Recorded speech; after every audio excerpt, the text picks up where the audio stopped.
نحمده ونصلي ونسلم على رسوله الكريم أما بعد فأعوذ بالله من الشيطان الرجيم بسم الله الرحمن الرحيم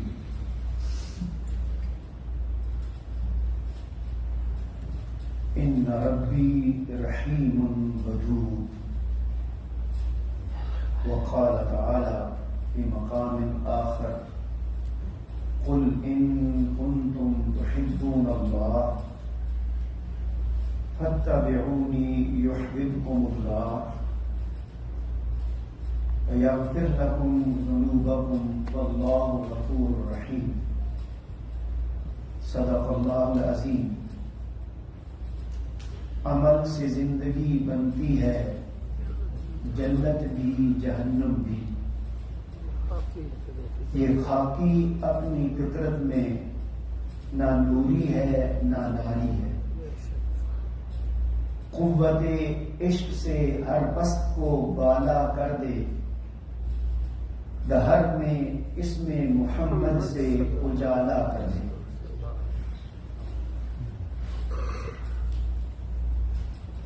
خواتین و حضرات، ان 5 سالوں میں 20 محافل میں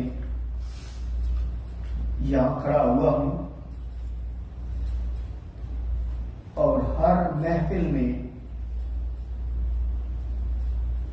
ایک چہرہ نظر آتا تھا. میری نگاہیں اس پر پڑتی تھیں اور ان کی نگاہیں بھی مجھ پر ہوتی تھیں. آج وہ ظاہری طور پر ہم میں نہیں ہیں، مگر اللہ کریم سے امید واثق اور یقین ہے کہ وہ روحانی طور پر موجود ہے، کیونکہ یہ سلسلہ اور یہ پودا انہی کا لگایا ہوا ہے. اور آج وہ ہمیں چھوڑ کر اس دنیا سے جا چکے ہیں، اور میری مراد محترم رضی نیازی رحمت اللہ تعالی علیہ. اللہ تعالیٰ ان کے درجات بلند کر رہا ہے. ہم سب اس دنیا میں آئے ہیں اور بالآخر ہم نے بھی اس دنیا کو چھوڑ کر چلے جانا ہے. اس دنیا سے کامیابی کے ساتھ، فلاح کے ساتھ، کامرانی کے ساتھ جانے کے لیے شریعت اسلام میں 2 چیزیں بہت ہی اہمیت کی حامل ہیں. ایک محبت اور دوسرا عمل صالح. جو پہلی آیت کریمہ میں نے تلاوت کی ہے وہ حضرت شعیب علیہ السلام نے اپنی قوم کو مخاطب کر کے فرمایا ان ربی رحیم ودود، کہ بے شک میرا رب نہایت مہربان اور محبت فرمانے والا ہے. اس آیت کریمہ کی تفسیر میں امام سمعانی، امام ابن القیم، امام ابن اسیر نے مختلف الفاظ میں 2 چیزیں بیان کی ہیں. اس آیت کریمہ میں جو لفظ ودود ہے یہ اللہ تعالی کا اس میں صفاتی ہے، اور ودود کا معنی ہے محب لعباده الصالحین، کہ ودود وہ ہستی ہے جو اپنے نیک بندوں سے محبت کرتی ہے، اور ان نیک بندوں میں سب سے سر فہرست انبیاء کرام اور رسل ہیں، اور ان میں سب سے اعلیٰ و ارفع حضور نبی کریم صلی اللہ علیہ وآلہ وسلم ہیں. گویا اللہ تعالی حضور نبی کریم صلی اللہ علیہ وآلہ وسلم اور اپنے صالحین سے محبت فرماتا ہے۔ دوسرا معنی انہی مفسرین نے بیان کیا، یحبہ العباد لفضلہ و احسانہ، کہ ودود کا معنی یہ ہے کہ اس کے جو بندے ہیں وہ اس کے فضل اور احسان کی وجہ سے اس سے محبت کرتے ہیں۔ گویا اللہ اپنے مقربین بندوں سے محبت کرتا ہے اور اس کے بندے اس سے محبت کرتے ہیں، جو کہ لازم ہے۔ اس کا مطلب یہ ہوا کہ محبت کرنا یہ اللہ کریم کی سنت ہے۔ محبت کرنا یہ اللہ کریم کی سنت ہے، اور اللہ کریم کا کوئی عمل بھی ہے وہ ہر چیز سے افضل ہے۔ اب دوسری آیت کریمہ، قل ان کنتم تحبون اللہ فاتبعونی یحببکم اللہ، یہ آیت کریمہ آپ نے بار بار سنی ہوئی ہے، خطابات سنتے رہتے ہیں، مگر ٹائم کی مناسبت سے اس میں صرف ایک لفظ فاتبعونی،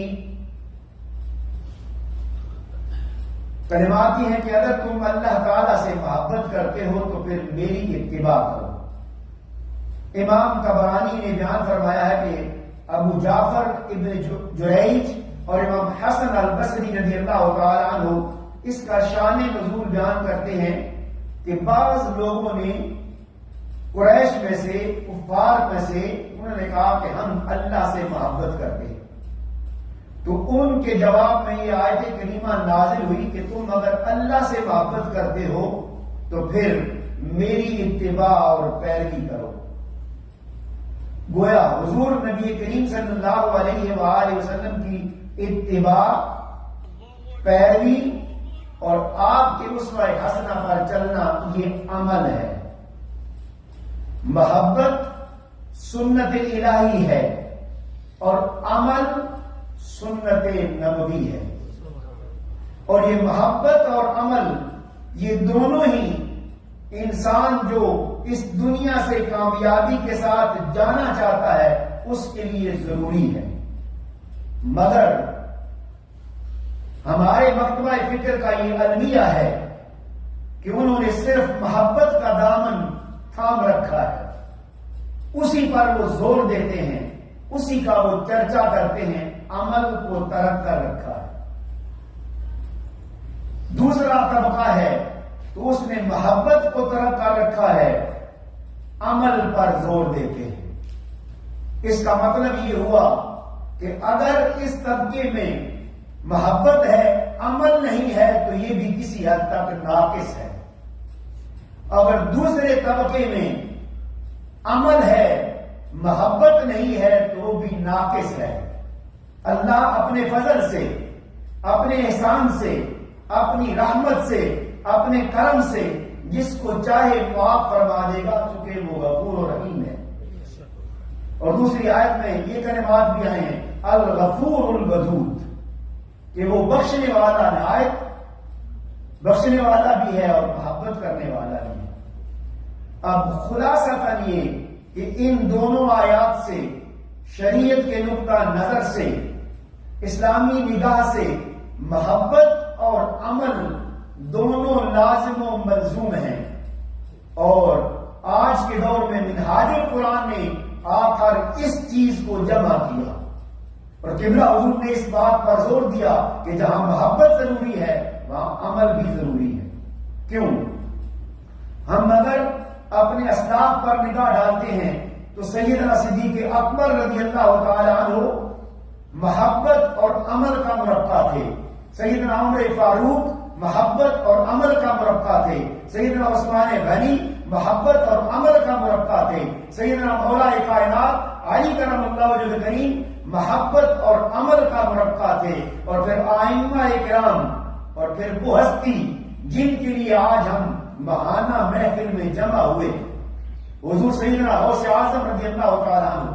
آپ مسلسل آپ کی سیرت کے بارے میں سنتے رہتے ہیں، علماء کرام نے بیان کیا ہے، تو یقیناً آپ جانتے ہیں کہ سیدنا حضور غوث اعظم رضی اللہ تعالی عنہ کی جو زندگی تھی، آپ کی جو ہستی تھی، وہ بھی محبت اور عمل کا مرکب تھی، اور یہ چیزیں مکمل طور پر جمع ہونا یہ اللہ کے محبوب بندوں کی علامت ہے۔ جس اہل اللہ کے سیرت کو اٹھائیں گے اس کے اندر آپ کو یہ چیز جمع نظر آئے گی۔ کوئی ایسا ولی نہیں ہے، کوئی ایسا اللہ کا مقرب بندہ نہیں ہے، کوئی اللہ کا وہ صالح شخص نہیں ہے جس کے اندر یہ دو چیزیں نہ ہوں۔ میں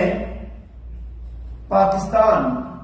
اور اس کے بعد پھر مصر میں پڑھتے پڑھاتے زندگی گزاری ہے، لوگوں کے ساتھ اٹھتے بیٹھتے زندگی گزری ہے، اور 54 سال میری عمر ہو چکی ہے، اور میں ایمانداری سے کہہ رہا ہوں کہ میں جلدی کسی بندے کو تسلیم نہیں کرتا ہوں، مگر ایمانداری کے ساتھ پڑھ کر نہیں، کتابی شکل میں نہیں، کوئی قصہ نہیں۔ اس مسجد میں نے ایک ہستی کو دیکھا ہے، 5 سال مشاہدہ کیا ہے، 5 سال ان کے شب و روز دیکھے ہیں، 5 سال میں ان کی صبح بھی دیکھی ہے، ان کی شام بھی دیکھی ہے، اور شاید ہی آپ میں سے کوئی ایسا ہو جو اتنا ان کے ساتھ اٹیچ رہا ہو یا اس نے دیکھا ہو۔ عموماً انسان کسی نہ کسی پہلو میں کمزور ہوتا ہے، کہیں محبت زیادہ ہے تو عمل کم ہے، اور کہیں عمل زیادہ ہے تو محبت کم ہے، مگر اللہ کی عزت کی قسم، محترم رضی نیازی رحمت اللہ تعالی علیہ کہ 5 سال جو میں نے دیکھے ہیں ان کو میں نے عمل میں بھی کمال تک پایا ہے، اور محبت میں بھی ان کو ہر پہلو میں، خواہ وہ محبت الہی ہو، خواہ وہ محبت رسول ہو، خواہ وہ محبت اہل بیت ہو، وہ خواہ وہ محبت صحابہ کرام ہو، اس میں بھی ان کو میں نے کمال کر پایا۔ اعمال کے حساب سے آپ یہ دیکھیں کہ یہ مسجد میں آتے ہوئے وہ دنیا کو مسجد کے باہر چھوڑ کر آتے تھے، دنیا کو مسجد کے اندر لے کر نہیں آتے تھے، جوتے اتارتے تھے تو وہیں دنیا بھی چھوڑ کر آ جاتے تھے۔ مسجد کے اندر میں نے اپنے کانوں سے سنا اور آنکھوں سے دیکھا، اگر کوئی بزنس کی بات کرتا تو اس کو کہتے تھے بعد میں نماز کے بعد جاؤں گا تو وہاں ملوں گا پھر بات کریں گے، یہاں مسجد میں بزنس کی بات نہیں ہے۔ اور جتنی بھی عبادات کی قسمیں ہیں، جتنی ایک عابد عبادت کر سکتا ہے اللہ تعالیٰ کو منانے کے لیے، حضور صلی اللہ علیہ وسلم کی اتباع اور شفاعت کے لیے، اس ہر قسم کی عبادت کو میں نے اپنی آنکھوں سے دیکھا ہے کہ ایک انسان فرائض کے ساتھ ساتھ دیگر اعمال کرتا ہے۔ اب چونکہ باقی لوگوں سے تو وہ چھپ کر کرتے تھے، یہ جو پارٹیشن ہے یہ پارٹیشن لگی ہوئی تھی، اور اس مسجد کا کونا کونا گواہی دے گا کہ پتہ نہیں کتنی بار ان کے قرآن پاک پڑھتے ہوئے ان پر قدم لگے تھے، کتنی بار اللہ کا ذکر کرتے ہوئے ان پر قدم لگے تھے۔ اگر اس کا پیمانہ ہوتا، میٹر ہوتا، تو شاید لاکھوں کلومیٹر بن جاتے۔ جو انہوں نے یہاں بندگی میں، عبادت میں، کیونکہ فجر کی نماز کے بعد اس کے بعد نوافل کا سلسلہ شروع ہوتا ہے اشراق کا، تو وہ یہاں پر اکثر اشراق ادا کر کے جاتے تھے، اور پھر وہاں گھر چاشت پڑھ کے سوتے تھے۔ پھر اگر ظہر میں آ گئے ہیں، آفس میں کام نہیں ہے، تو فرض اور سنن ادا کرنے کے بعد پھر اندر آ کر نوافل اور اذکار کرتے رہتے تھے۔ عصر کے بعد نوافل نہیں ہے تو وہ قرآن پاک کی تلاوت کرتے رہتے تھے۔ مغرب کے بعد اوابین ان کا ایسا معمول تھا کہ جو کبھی ترک نہیں کیا تھا۔ نماز عشاء کے بعد بھی اکثر ایسا ہوتا تھا کہ ہم سب چلے جاتے ہیں، جانا چاہتے ہیں، مگر وہ یہاں پھر بھی کچھ نہ کچھ عبادت کرتے تھے۔ اور جہاں تک تہجد کی بات ہے تو چونکہ کبھی کبھار اگرچہ وہ اپنے راز بہت سے معاملات میں کسی کو نہیں بتاتے تھے، لیکن تہجد کے حوالے سے بعض اوقات بات ہو جاتی تھی۔ کئی بار انہوں نے کہا کہ میں نے سوچا کہ آج شاید لیٹ سو رہا ہوں تو ممکن ہے تہجد کے لیے آنکھ نہ کھلے، مگر کبھی ایسا نہیں ہوا کہ تہجد کا ٹائم جو ان کے اٹھنے کا ہے وہ آیا اور آنکھ نہ کھلی، اور یہ سوچ کے سوتے کہ ہو سکتا ہے میں تھکا ہوا ہوں، آج فجر میں نہ جا سکوں، مگر صبح اٹھتے کوئی طاقت کوئی قوت ایسی ہوتی جو ان کو اٹھا کے کھڑا کر دیتی، اور ہم سب سے پہلے وہ یہاں موجود ہوتے تھے۔ عمل کے حساب سے یہ اتنی اٹیچمنٹ تھی، مجھے انہوں نے یہ خود بتایا ہے، میں بتا رہا ہوں بھی، وہ کہیں سے سفر سے آ رہے تھے تو ڈیلس میں جہاز میں لینڈ کیا، نماز جمعہ کا ٹائم ہو گیا یا کسی اور جگہ تھے، آگے ان کا ٹرانزٹ تھا یہاں کے لیے، اگلی فلائٹ کنیکٹنگ فلائٹ تھی، لیکن اگر وہ کنیکٹنگ فلائٹ لیتے ہیں تو پھر جمعہ مس ہو جاتا ہے۔ اب انہوں نے کہا کہ میں کنیکٹنگ فلائٹ نہیں لیتا ہوں،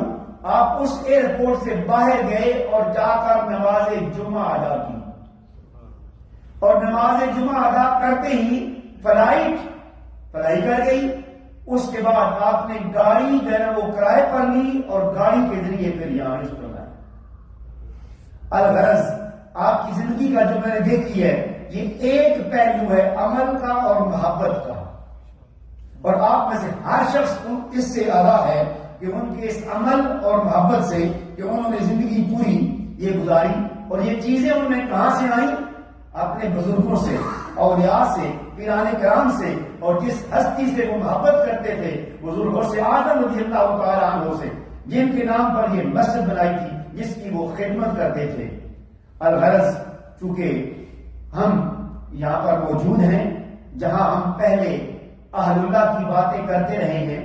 اور ان کی باتیں بھی ہم جو ہمارے پاس میں امانت ہیں ہم انشاءاللہ وقتاً فوقتاً آپ تک پہنچاتے رہیں گے۔